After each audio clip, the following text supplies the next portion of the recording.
I'm in perimenopause, and this is my story. I started noticing some changes in my body when I turned 38 years old. And that time, I really gained weight. So, tumaba talaga ako nung mga panahon na yon. And napakahirap sa akin na i-lose yung weight na yon because, first of all, ang sarap kumain, ang daming masasarap na pagkain, and most of all, I'm from Pampanga, the culinary capital of the Philippines, and masarap mag-food trip. My first symptoms were lagi akong pagod. Mabilis ako mapagod. So, nag-gain ako ng weight, mabilis ako mapagod. Sobra yung hair fall ko. Up until now, ganun pa rin yung nangyayari sa buhok ko. I am just putting some treatments para hindi masyadong magnipis yung buhok ko.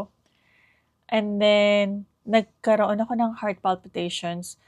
But of course, sinigurado ko muna na ma-rule out ko muna kung may malala ba akong sakit o meron ba akong kailangan na ayusin sa health ko. So, ayun nga, nagpa-check up ako and then I found out that my cholesterol and my blood pressure were elevated. So, hanggang ngayon, I'm still working out on that, but I'm going to post another video about that. So 38 years old and I remember my first panic attack. So, doon parang nagbukas yung window or yung parang nagbukas yung chapter ng Hello Perimenopause. Well, actually, I thought I was having a heart attack. So, panic ako. I thought meron akong COVID. Tapos sinugod ako sa ER. Dinala ko ng na mama ko at saka nandito ko sa ER. And then, yun nga, taas yung blood pressure, cholesterol. So, I had to correct it. And after a month, ganun pa rin. Panic attack pa rin ako. So, nagpa-therapy ako and all.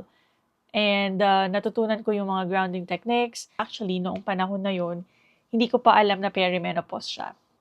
So, ngayon ko na lang siya napagtanto. So, may heart palpitation ako, tapos ang lakas maglagas ng hair ko, and then, mabilis akong hingalin or mabilis akong, what do you call that? Mabilis akong mapagod.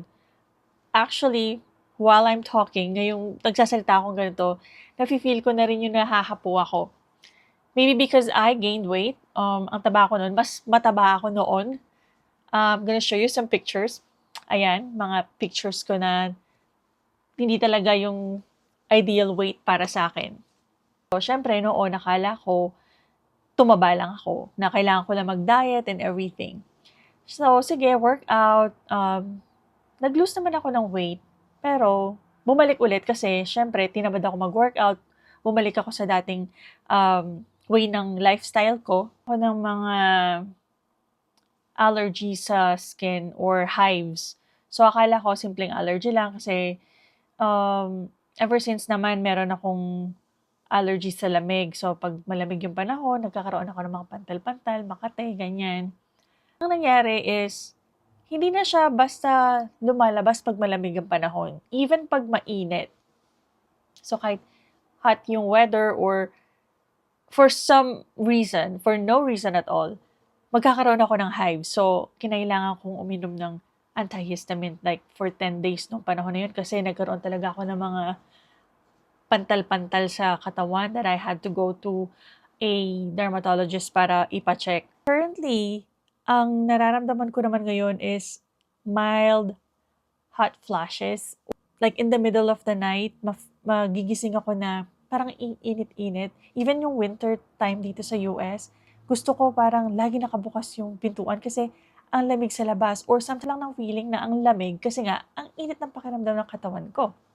So yun, all in all, I had my panic attack, heart palpitation, skin allergy, and then hair fall, and then yung hot flashes. So five symptoms for now. And then ang dami pa. Currently reading this book, The New Perimenopause by Dr. Mary Claire Haver. Very helpful siya. So I'm going to share it to you as well. I just want to talk more about perimenopause in this vlog, in this channel. And if you are the same journey as me, Well, I'm glad you found this channel, and I'll share more about my story in my next videos. And yeah, thank you for hanging out with me. I'll see you again soon. Bye.